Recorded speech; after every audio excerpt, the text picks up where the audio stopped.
के रक्षक, दानवता के भक्षक, भक्तों के कल्प वृक्ष हो, रघुवंश के अवतंश हो। भैया जब भी मैं सोचता हूं या कोई विचार करता हूं तो पाता ये हूं कि यहाँ की योगियों का कार्यकाल कैसा है, यहाँ की योगियों की वृथा कैसी है, यहाँ की योगियों की कथा कैसी है। क्योंकि अभी अभी एक योगी आए थे महाराज जनक, जो कह रहे थे अब जन क्यों माखे भटवानी और वीर विहीन मही में जानी। इस पृथ्वी पर कोई वीर नहीं है। अब दूसरे महासजी टहल रहे हैं, ये देख ले है? इनका कहना है जिस वीर ने धनुष को तोड़ा है वो साधारण शत्रु नहीं है। सहस्रबाहु समसो रिपु मोरा, सहस्रबाहु के समान का मेरा शत्रु है।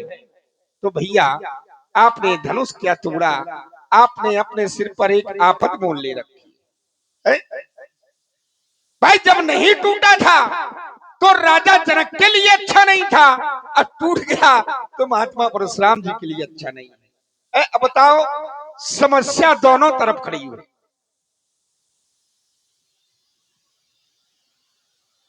जिस प्रकार से इनका यहां पर आगमन हुआ है, देवताओं की स्त्रियां यहां पर नृत्य कर रही थी, गायन कर रही थी, देव मधुनाची कर गाना, लेकिन ये सब आए तो ये सब कुछ बंद हो गया। उसी तरह से जिस तरह से इनकी दशा एक पागल हाथी की तरह है। हाथी जब पागल हो जाता है तो जहां जाता है तो सब चौपट ही चौपट करता है।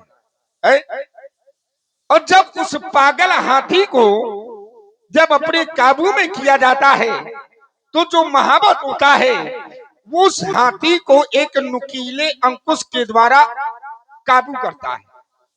तो आज आप राम रूपी महावत बनकर के लक्ष्मण रूपी अंकुश का प्रयोग करें, ये जरूर काबू में हो जाएंगे।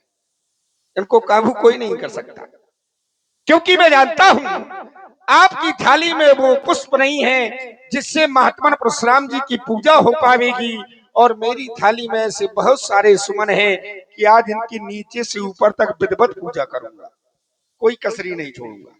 हाँ, भार्गव कौन सदेशा लाए, गाय जाति के गीत के अंत के बाद रहा रण का बाजा, कहा जा रहा इन महिपालों से सो बिलगाई विहाई समाजा, रघुपत हो आदेश आपका भार्गव लड़ने आए। भार्गव कौन सदेशा लाए भैया, ए मेरे आराध भैया कर दो शक्ति प्रदान। अरे मैं हाथों में धनुष बांध लिए इनको छिन्न भिन्न कर डालूंगा, दिखलाएंगे वीरता अगर आज प्रभु तो इनको बेहाल कर डालूंगा। रघुपत हो आदेश आपका भार्गव लड़ने आए। भार्गव कौन सदेशा लाए, अरे बाण वर्षा सही तो सिर्फ वाक्यों की वर्षा कर लेने दो। समझ गया, मौनम स्वीकृतम लक्षणम। जब व्यक्ति मौन हो तो समझ लेना चाहिए कि स्वीकृति मिल चुकी है। चलिए चल करके पंडित जी से मिलते हैं, और जब मिलेंगे तभी काम बनेगा, बिना मिले काम बनने वाला नहीं। प्रातः स्मरणी पूज्यपात ब्राह्मण देवता बाबा जी, पंडित जी, आपके श्री चरणों में लक्ष्मण का अपना प्रणाम स्वीकार, आशीर्वाद। महाराज हमने आपकी घोषणा सुनी, और घोषणा में आपने एक घोषणा सुनाई कि सो बिलगाऊ विहाई समाजा, न तुम्हारे जंगे सब राजा।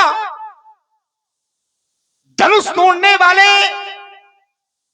से समाज अलग हो जाए या धनुष तोड़ने वाला समाज से अलग हो जाए, अगर ऐसा ना किया गया तो न तुम्हारे जंगे सब राजा, एक भी राजा नहीं बचेगा, सब मारे जाएंगे। अब विचार ये है कि धनुष तोड़ने वाले क्या सब हैं? धनुष तो किसी एक ने तोड़ा है, और जब एक ने तोड़ा है तो दंड एक को मिलना चाहिए कि दंड सबको मिलना चाहिए। प्रश्न ये खड़ा कि दंड एक को मिलना चाहिए, कि दंड सबको मिलना चाहिए। और महात्मा परशुराम जी के द्वारा घोषणा की गई कि नत मारे जाएंगे साहब। राजा क्या सब लोगों का अपराध है? अगर सब लोगों का अपराध है तो बताएं क्यों? क्योंकि कहते हैं कर्म प्रधान विश्व करी राखा, और जो जस करे सो तस फल चाखा। अगर धनुष तोड़ने वाले ने धनुष को तोड़ करके ये अपराध का कर्म किया है तो धनुष तोड़ने वाले को दंड मिलना चाहिए, लेकिन सबको फिर सबके लिए घोषणा की। चलिए, यहां पर दो प्रकार के राजा हैं, एक साधु राजा और एक दुष्ट राजा। जो दुष्ट राजा है आपके द्वारा मर जाए तो ये अच्छा कार्य है, सनातन धर्म है, और सनातन धर्म में अगर दुष्ट राजा मर जाए तो अच्छी बात है। लेकिन साधु राजा मर जाए भैया, जिनके कछ विचार मनमाही, चाप समीप महीप न जाही। जो तो चाप के समीप ही नहीं गए, साधु दुष्ट राजाओं से लड़ गए, वो भी मारे जाएंगे। तो महाराज, आपका जन्म तो साधुओं के लिए हुआ है, ब्राह्मणों के लिए हुआ है, दुष्टों का विनाश करने के लिए हुआ है, फिर सब राजा मारे जाएंगे, साधु भी। कुछ बात मुझे ठीक ठीक समझ में नहीं आई भाई। और करे अपराध को और पाए फल भोग, ये क्यों? हमने तो ऐसा कभी नहीं पढ़ा। चलिए, आप अपने वक्तव्य में बताएंगे। महाराज, धनुष तोड़ने वाले को जानना चाहते हैं तो मुनिजी सुख का संवाद यही पुराना बने। लोग इसको छोड़ देते हैं, करते नहीं है, ये तुम्हारा लेकिन नियम नहीं, लेकिन नियम यही है, यहीं से शुरुआत है। मुनिजी सुख का संवाद कभी दुख का कारण बन जाता है, और मीठे मीठे और मधुर बोलने से तोता पिंजड़े में पाला जाता है। मीठे और मधुर बोलने से तोता पिंजड़े में पाला जाता है। जो ज्यादा मीठा होता है वो अपना नाश कराता है, और गन्ने में गांठें होती हैं इसलिए कोल्हू में पीला जाता है। हमारे भैया ने मीठे वचन कहे, भैया कह रहे हैं नाथ सम्मुधन, मीठे वचन कहे तो बाबा जी को क्रोध और चढ़ाया है। सबसे पहले बोल उठे इसलिए चोर हमें ठहराया है। अच्छा अपराधी हम ही सही, हमने ही जहन छोड़ा है।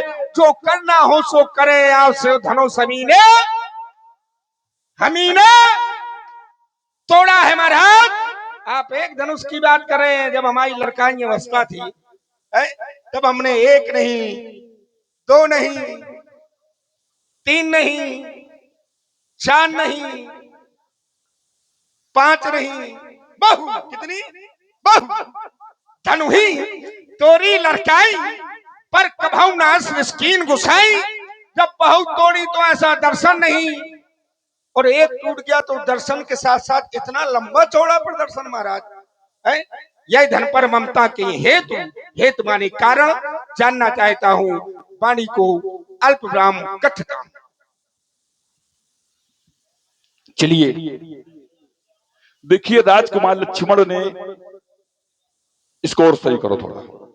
देखिए, राजकुमार लक्ष्मण ने अपने कथन में कहा, बड़ी अच्छी तरीके से सबको आकर्षित करते हुए और सबको प्रभावित भी किया कि जब धनुष एक ने तोड़ा है, हम वहीं से प्रारंभ हो रहे हैं, जब धनुष एक ने तोड़ा है तो सब राजा क्यों मारे जाए? फिर अगर दो प्रकार के राजा हैं, यहाँ तो साधु राजा भी हैं और दुष्ट राजा भी हैं। अगर दुष्ट राजा मर जाएं तो ठीक है, लेकिन साधु राजा क्यों मारे जाएंगे? और करे अपराध को और पाओ फल भोग। जब राजाओं का कोई अपराध नहीं है तो राजा क्यों मारे जाएंगे? ये राजकुमार लक्ष्मण का प्रश्न है। उत्तर श्रीमान जी ध्यान से सुनना। देखिए, आप लोग भी ध्यान से सुनो। जैसे कोई अपराध करता है और जो अपराध की प्रेरणा देता है, जैसे किसी को मारना है कि तुम मारो जाके, हम देख लेंगे, जाओ, तो वो अपराधी। जो मारता है वह अपराधी। और फिर जब अपराध करने के पश्चात उसको छिपने के लिए कोई स्थान नहीं मिलता और उस अपराधी को जो छिपाता है वह भी अपराधी होता है, और अगर दंड मिलेगा तो जो अपराध में संलिप्त पाए जाएंगे सबको कोई ना कोई दंड सुनाया जाएगा। इसलिए राजकुमार लक्ष्मण, तुम कह रहे हो कि सब राजा क्यों मारे जाएंगे, मैं पूछ रहा हूं सो बिलगाओ, मेरी बात पर ध्यान तुमने नहीं दिया। सो बिलग आओ, जिसने धनुष तोड़ा है उसने अगर धनुष तोड़ा है तो आकर हमसे मिल ले। सो बिलग आओ, अलग होकर के आ जाए। अगर ऐसा नहीं करता तो बिहाय समाजा, समाज अच्छी है, साधु राजा है, छोड़कर चले जाए। अब वो भी नहीं जा रहे, तब मेरी घोषणा है कि न तुम्हारे नहीं है सब राजा उस अपराधी को, मेरी दृष्टि में जो अपराधी है, जो मेरा रिपु है, उसको छिपा रहे हैं। और अगर छिपा रहे हो तो मेरी दृष्टि में अपराधी हो, इसलिए न तुम्हारे नहीं है सब राजा। एक बात फिर राजकुमार लक्ष्मण ने कहा कि मैंने एक नहीं, दो नहीं, तीन नहीं, बहुत नहीं तोरी लड़काई। देखिए सब लोग विचार करें, लड़काई में तुमने दुनिया तोड़ी है तो अब तुम लड़का नहीं हो। बालक जब छोटा होता है, बालक जब छोटा होता है तो कुछ खाता है और कुछ मुंह में लगाता है, और ये देख करके माता पिता प्रसन्न होते हैं। क्यों? बालक अभी अबोध है, इसे ज्ञान नहीं है। और यही अगर बालक 16 साल का हो जाए और फिर खाए और मुंह में लगावे तो लोग क्या कहेंगे? कहेंगे बालक की बुद्धि ठीक नहीं है। अगर बालक छोटा होता है, धूल में खेल करके आता है तो माता पिता अपनी गोद में बैठा लेते हैं। ठीक, दूसरे धूरी भरे तन आए, भूपति बिहस गोद बैठाए, तो बैठा लेते हैं। बालक कहता है ओटी, ओटी दे दो। बालक छोटा होता है, तोतली भाषा में जो बालक कहा तोतरी बाता, तो कहता है ओटी दे दो। लेकिन माता पिता समझ जाते हैं कि बालक हमारा रोटी मांग रहा है, और माता पिता रोटी दे देते हैं। और वही बालक अगर 16 साल का हो जाए, कहा ओटी दे दो, ओटी मांगे, तो लोग कहेंगे कि बालक की चिकित्सा करवाओ, किसी चिकित्सक के पास ले जाओ, इसका उपचार करवाओ। तो तुम जब छोटे थे तब तुमने धनुया तोड़ी, तो ठीक था, बालक थे, अबोध थे। लेकिन वही कार्य अगर अब करोगे तो समाज उसे स्वीकार नहीं करेगा। राजकुमार लक्ष्मण, इसलिए सोच समझ के बोलो। जो तुमने बहुदुनही तोरी लड़काई कबहू न असरिस कीन गोसाई, ऐसा क्रोध नहीं किया जैसा यहाँ कर रहे हो, वैसा वहां नहीं किया। तो ये भी सिद्ध है कि क्रोध वहां भी किया गया है, लेकिन ऐसा क्रोध नहीं किया गया। ये तुम्हारी बात से सिद्ध हो रहा है। यहाँ बड़े जानकार लोग हैं कि कबहू न अस माने ऐसा, कस माने कैसा, कबहू न असरिस कीन गोसाई, आपने ऐसा क्रोध नहीं किया जैसा आज कर रहे हो। तो राजकुमार लक्ष्मण, तुम जो बोल रहे हो, अगर देखिए किसी साधारण परिवार का बालक बोल रहा है, जहाँ पढ़ाई लिखाई की व्यवस्था ना हो, शिक्षा दीक्षा की व्यवस्था ना हो, तो समाज स्वीकार कर लेगा कि चलो पढ़े लिखे नहीं है, ठीक है। लेकिन अगर राज परिवार का, राजा का बेटा, दशरथ जैसे ज्ञानी का बेटा अगर बोलेगा तो समाज उसे स्वीकार नहीं करेगा। इसलिए तुम कह रहे हो कि बहुधनुही तोरी लड़काई कबहू न असरिस कीन गोसाई, ये इधर पर ममता के हेतु, ममता का कारण क्या है? तो गुरुदेव के प्रति ममता नहीं होती। ममता के 10 स्थान है राजकुमार लक्ष्मण, बिंदु दे रहा हूं तुम्हारे लिए। जननी माता से ममता होती है, जनक पिता से ममता होती है, बंधु भाई से ममता होती है, सुत पुत्र से ममता होती है, दारा पत्नी से ममता होती है। जननी जनक बंधु सुत दारा, तन इस शरीर से ममता होती है, धन संपत्ति से ममता होती है, भवन आवास से ममता होती है, सुहृद परिवार इष्ट मित्र और परिवारी जनों से ममता होती है। तो ये 10 स्थान बताए गए, इसमें गुरु का नाम नहीं आता। इससे ये सिद्ध होता है कि गुरु के प्रति ममता नहीं होती, गुरु के प्रति भक्ति होती है, श्रद्धा होती है। तो राजकुमार लक्ष्मण जी बोल रहे हो, इसको संभाल करके बोलो। रे नृप बालक काल बास, तुम काल के बसीभूत हो, इसलिए ऐसा बोल रहे हो। और बोलत तो ही ना संभार, क्यों? पहले किसी संत की गरिमा ये तराजू तोलो, और जिसको सुनकर सभी सुखी हो ऐसी बाणी बोलो, जिसको सुनकर खुश हो जाते ये रोम रोम सब प्राणी।